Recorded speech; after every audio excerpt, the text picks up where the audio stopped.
¿Qué tal? ¿Cómo están? Bienvenidos a este nuevo programa. La brújula de hoy nos disparará un tema que es cada vez más común en nuestra sociedad.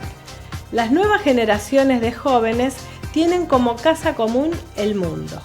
El avance de la tecnología y la globalización ha hecho que sea muy fácil ver el otro lado del mundo por una pantalla y que sea frecuente buscar trabajo o estudiar en los lugares más lejanos. Hoy estaremos con dos mujeres que tuvieron ese sueño y pudieron cumplirlo. En primer lugar estará con nosotros Marisol Esati, quien desde muy pequeña tuvo la idea y el sueño de ir a vivir y trabajar en Japón. Ella dice vivir como una japonesa, o sea, tener que trabajar y estar en medio de esa sociedad, no como turista. También estuvimos con Magali Chiachara, quien hizo lo propio con la cultura china. ¿Cómo estás, Marisol? ¿Cómo estás? Bueno, ella tuvo en algún momento de su vida un sueño, el sueño de irse a vivir a un país bastante lejano y bastante poco frecuente para ser elegido por los argentinos, y cumplió su sueño. Y su sueño de ir a trabajar, que no es poco. ¿Cómo estás? Y bueno, contame un poco tu experiencia. ¿Cómo nació esa idea de irte ni más ni menos que a Japón? Y es algo que de toda la vida, desde que yo era chiquita, desde que tenía 6 años, empecé a mirar anime y me empezó a interesar la cultura japonesa. Desde ese momento, ya desde que tenía 6 años, me acuerdo que recortaba no sé si te acordás que venían en el anteojito. Venían a veces unas hojas que tenía palabras en varios idiomas. Entonces yo recortaba esas hojas y me ponía a estudiarlas de japonés, ya desde los 6 años. Sí, porque sí. siempre quise aprender el idioma y tenía interés de cuando creciera viajar a Japón. Y no quería ir solo de turista. Yo quería tener la experiencia de vivir en Japón, de trabajar en Japón, de vivir lo mismo que vive un japonés. No de ir solamente a sacar una foto en el monumento o de ir a las atracciones turísticas. Qué bárbaro, porque además tuviste que hacerte no lo habrás hecho solo para irte a Japón, pero tuviste que hacer un largo recorrido para llegar allá y trabajar y poder desenvolverte como un habitante más. Sí, yo empecé a estudiar japonés varios años antes, no llegué a un nivel nativo, obviamente eso ya requiere muchos años de estudios, pero igual fui con una base como para tener conversaciones diarias, para poder hacer trámites, para lo básico que necesitas para vivir en un país. ¿Dónde estudiaste japonés? En la Asociación Japonesa de Rosario. Ajá. ¿Hay mucha gente que estudia japonés? Y últimamente va creciendo. Yo lo veo, incluso desde cuando yo empecé a estudiar japonés ahora, cada vez hay más chicos, cada vez más interés en el idioma japonés, así como en los idiomas asiáticos en general, porque cada vez se conoce más el tema de la cultura japonesa, incluso o coreana también, entonces hay mucho más interés de los idiomas en los jóvenes. Claro. Bueno, vos antes de ir también, vos sos ingeniera en sistemas, sí, recibida en la UTN de Rosario. En la UTN. Bueno, y esto te hizo trabajar en una empresa tecnológica. Sí, yo trabajé allá para una empresa internacional. Bueno, no voy a decir de muchos datos, pero es una empresa grande de tecnología y trabajé como ingeniera en sistemas allá. Bueno, un poco en estos momentos que está como tan en jaque y en discusión el tema de la universidad pública, ¿cómo te sentiste en comparación, en trabajar codo a codo? Vos me decías que trabajabas con otros ingenieros, que algunos eran franceses, otros eran japoneses. Sí. Contame un poco toda esa experiencia. Sí, yo creo que la educación que yo tuve en la UTN me preparó bastante para eso. Puede que, obviamente, como todo, tiene algunas cosas buenas y algunas cosas malas, pero en general la educación argentina, al menos la que yo tuve, te prepara bastante al mismo nivel que otros ingenieros de otras partes del mundo. Incluso mejor que ciertos países donde las carreras por ahí son más cortas o ese tipo de cosas. Acá la práctica, particularmente la UTN, yo puedo decir que es buena la educación. Bueno, no tuviste por lo menos inconvenientes o darte cuenta que había conocimientos en los que tenías muchas falencias, ¿no es cierto? No, para nada. Contame, bueno, sin decirle el nombre de la empresa o algo, pero el hecho de que trabajaste con gente de distintos países y cómo fue tu recorrido también, porque vos llegaste en plena pandemia. Sí. Yo en realidad llegué un par de meses antes de que arranque la pandemia. Llegué a fin de 2019 y bueno, Y los primeros meses la idea era conocer un poco y después buscar trabajo. Y bueno, al momento en que empecé a buscar trabajo ya era la pandemia.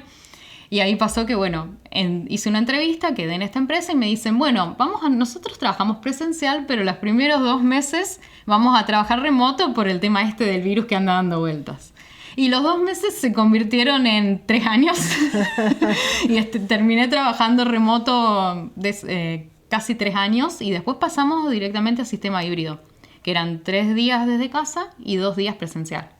Porque ya como que se dieron cuenta que era mucho más productivo trabajar desde casa, entonces no tenía tanto sentido que estemos los 5 días en la oficina, si para nuestro trabajo, que es ir a una oficina, sentarnos frente a una computadora y hacer exactamente lo mismo que harías desde tu casa. Claro. Y entonces por eso terminamos acordando ese sistema híbrido.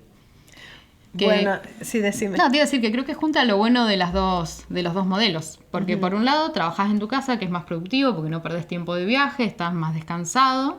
Y por otro lado, tenés la interacción con los compañeros los 2 días a la semana que hay. Bueno, ¿cómo fue ese momento en que empezaste a tener interacción con tus compañeros y más que eran compañeros de otros países? Sí, bueno, hablábamos en inglés porque no todos tenían nivel de japonés. Yo te digo, había, por ejemplo, en mi equipo... en mi grupo era un japonés, un brasileño, después había un francés y un ruso. Sí, una mezcla de todos los países. Sí, y yo creo que es muy interesante eso, porque por ahí, no sé, era el día de algo en Japón y decían, se festeja esta fiesta. Y cada uno empezaba a hablar de su país. En mi país hay una fiesta parecida que se llama así. En mi país tal cosa. Lindo. Y entonces, como qué que rico, cada vez qué enriquecedor. Sí, aprendes un montón de otros países más allá de Japón al trabajar con gente en un ambiente internacional. Y eso está bastante interesante. ¿Qué me puedes decir de los paisajes, por ejemplo? ¿Cómo fue cuando te encontraste con ese país? ¿Era como te lo imaginabas? Sí, yo ya he ido de vacaciones a Japón. Esta sería la segunda vez que voy. La primera vez fui de vacaciones 3 semanas. Y después, bueno, esta vez que estuve 4 años y medio. Y sí, la mayoría de los paisajes, digamos que no es como hace 40 años que la gente no veía tanto. Ahora por los medios, por las redes sociales, conoces más o menos los paisajes, así que sabes además qué esperar. Te fuiste ya lo habrás mirado también por internet. Sí, obvio. Pero no es lo mismo verlo que vivirlo. Porque vos decís, sí, voy a este lugar famoso a ver las fotos que todos ven y ya está. Pero no es la foto que todos ven. Siempre vas a ver algo distinto. Claro. Siempre vas a estar en el lugar va a ser distinto que verlo en una foto. ¿Y cómo es la gente? ¿Cómo es la forma de ser de las personas? ¿Qué diferencia y qué parecido encontrás con lo de acá? Y lo principal que siempre yo digo cuando me preguntan algo de eso es el respeto.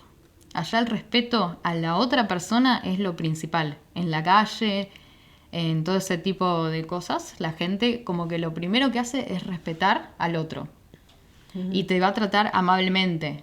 Y si vos tenés que cruzar la calle, esto es algo que fue muy gracioso. Yo le dije a mi mamá cuando llegué a Argentina, vos cuidame que yo cruce cuando yo cruzo la calle, porque yo voy a cruzar esperando que el auto respete las normas y acá a veces no lo respetan. Porque allá todos, cuando vos te vas acercando a la esquina para cruzar, el auto ya frena y espera. Cuando yo llegué dije a mi mamá, sí, vos cuídame de que yo cruce la calle hasta que aprenda a cruzar de nuevo como en Argentina, porque ya me acostumbré a que la gente te respeta acá. ¡Qué bárbaro! Estaba también cuando estaba pensando en que vos venías, en cómo armar las preguntas, pensaba también en lo que es por ahí los productos que recibimos de Japón.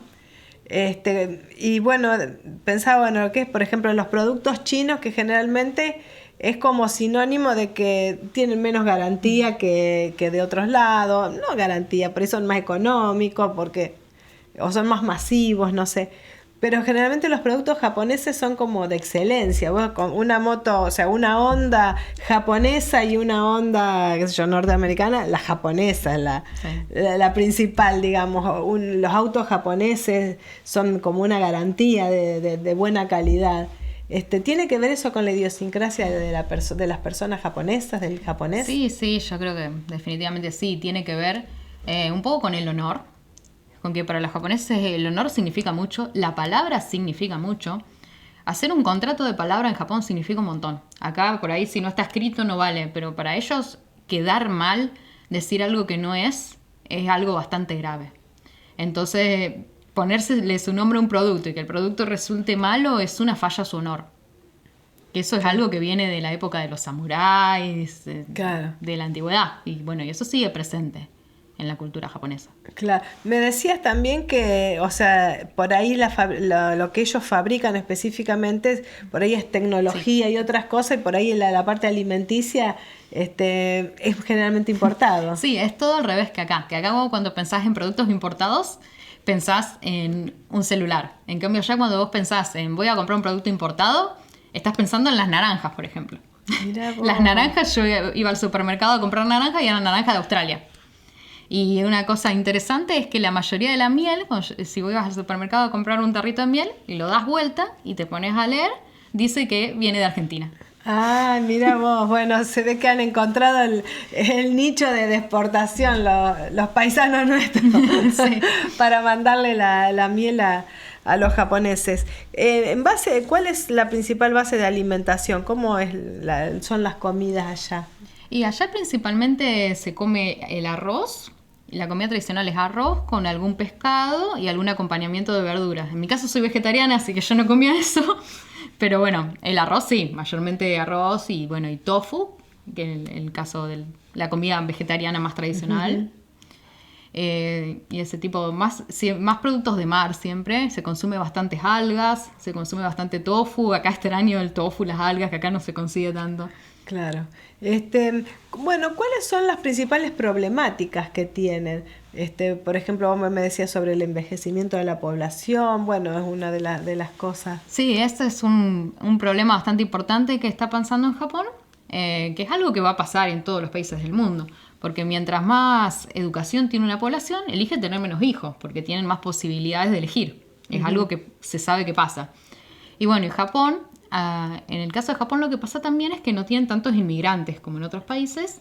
Entonces al tener baja natalidad y baja inmigración, tienen población envejecida. Además también de que, bueno, me olvidé decirlo antes, que los japoneses tienen una esperanza de vida bastante alta. Ajá. Entonces, algo escuché, me acuerdo, o lo he leído alguna vez. Sí, entonces al tener una esperanza de vida alta, baja natalidad y baja inmigración, tiene una población envejecida. Y bueno, y una de las soluciones que están tomando a esto es usar tecnología para reemplazar los puestos de trabajo donde no consiguen empleados. Por ejemplo, para cajeros en un supermercado, vos ves todo el tiempo que están buscando empleados. No es que lo hacen para reemplazar a una persona, es que no tienen más personas que trabajen de eso. Y lo reemplazan con cajas automáticas. Y una otra cosa bastante interesante es en algunos restaurantes que en vez de haber un mozo humano, hay un mozo que es un robot. Y viene el robot, te deja con el plato de comida, vos lo agarrás, apretás un botón y el robot se va a buscar el siguiente plato de comida. Qué bueno, y claro, sí. Ellos que son la palabra mayor en tecnología, mirá si tienen que resolver ese tipo de problemas, sus propios problemas.